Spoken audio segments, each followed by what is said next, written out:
Hola, mi nombre es Nayib Caballero y en compañía de Valentina Bermejo, William Cárdenas, Greyly Díaz y Carmelina Hernández les estaremos hablando sobre la genética del cáncer.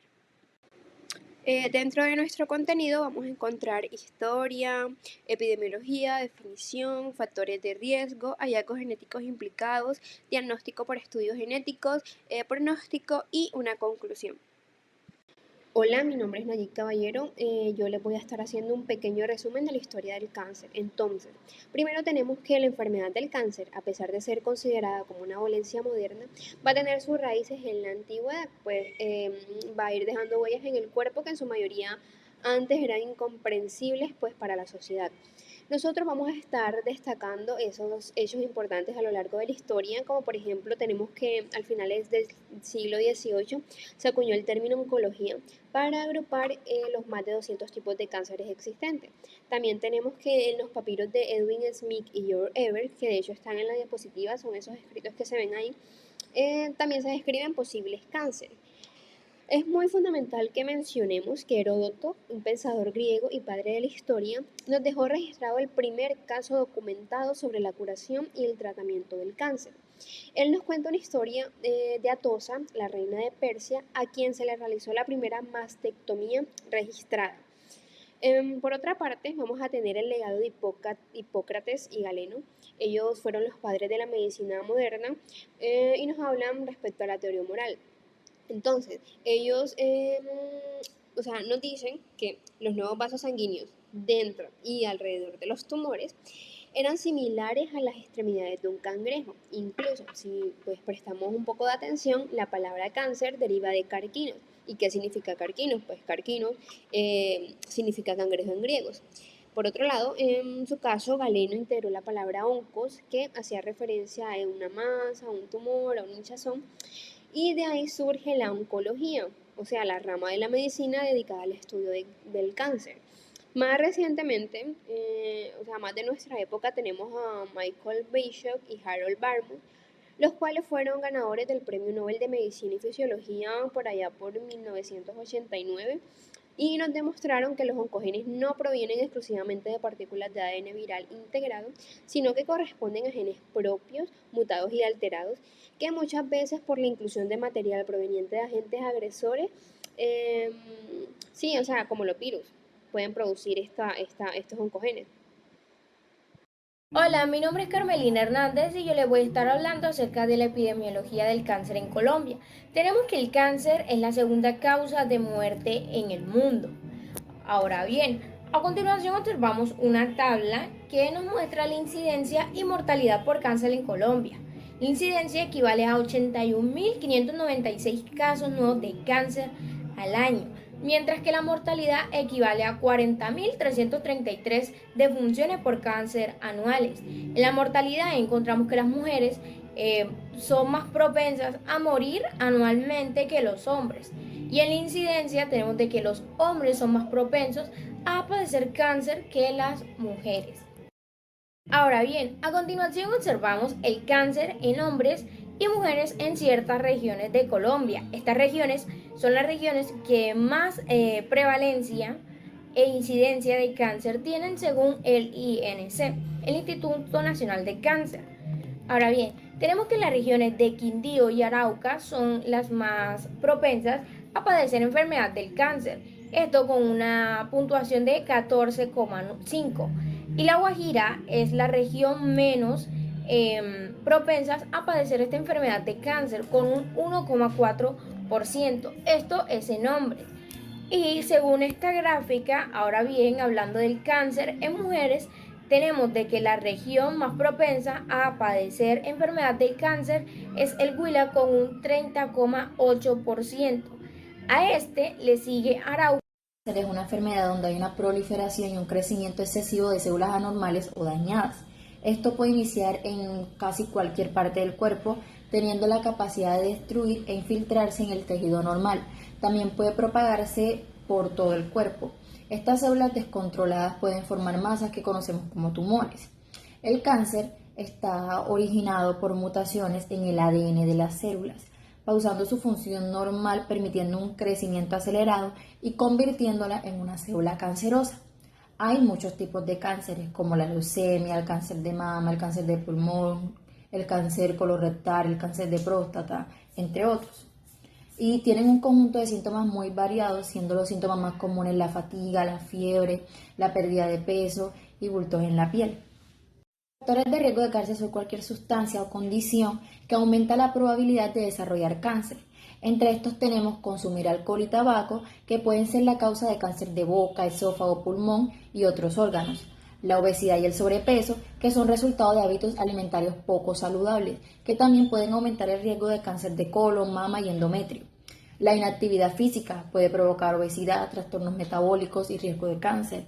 El humo producido por vehículos, fábricas y calentadores puede ser cancerígeno debido a la contaminación del aire. Las infecciones crónicas ocasionadas por virus como el VPH o bacterias como la Helicobacter pylori que causan cáncer. La radiación artificial y también la natural pueden provocar mutaciones en el ADN de las células.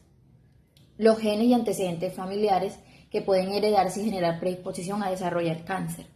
Los estudios genéticos para el cáncer se basan en diferentes técnicas que permiten examinar el ADN, el ARN o las proteínas de las células y que se pueden clasificar en dos tipos principales. Por un lado tenemos a los estudios genéticos somáticos, que son los que se realizan en las células tumorales. Esto quiere decir en las que han sufrido mutaciones genéticas que las han convertido en cancerosas. Estas mutaciones son adquiridas a lo largo de la vida y no se transmiten a la descendencia. Los estudios genéticos somáticos tienen como objetivo identificar esas alteraciones genéticas que caracterizan al tumor y que pueden influir en su comportamiento, pronóstico y su respuesta al tratamiento. Algunos ejemplos de estudios genéticos somáticos son el análisis de mutaciones puntuales, el estudio de amplificaciones o deleciones de genes, el perfil de expresión génica o el estudio de fusiones o translocaciones cromosómicas. Por otro lado, tenemos los estudios genéticos germinales, que son los que se realizan en las células normales, es decir, en las que no han sufrido mutaciones genéticas que las hayan convertido en cancerosas. Estas mutaciones son heredadas de los padres y se transmiten a la descendencia. Los estudios genéticos germinales tienen como objetivo identificar las alteraciones genéticas que predisponen al cáncer en las personas y que pueden estar asociadas a síndromes hereditarios de susceptibilidad al cáncer. Algunos ejemplos de estudios genéticos germinales son el análisis de variantes patogénicas en genes como BRCA1, BRCA2, MLH1, MSH2, TP53 o PALB2, que se relacionan con un mayor riesgo de cáncer de mama, ovario, colon, páncreas, próstata, entre otros. Gracias. Los hallazgos genéticos implicados en la enfermedad del cáncer son muy variados y dependen tanto del tipo y el subtipo de tumor que se analicen.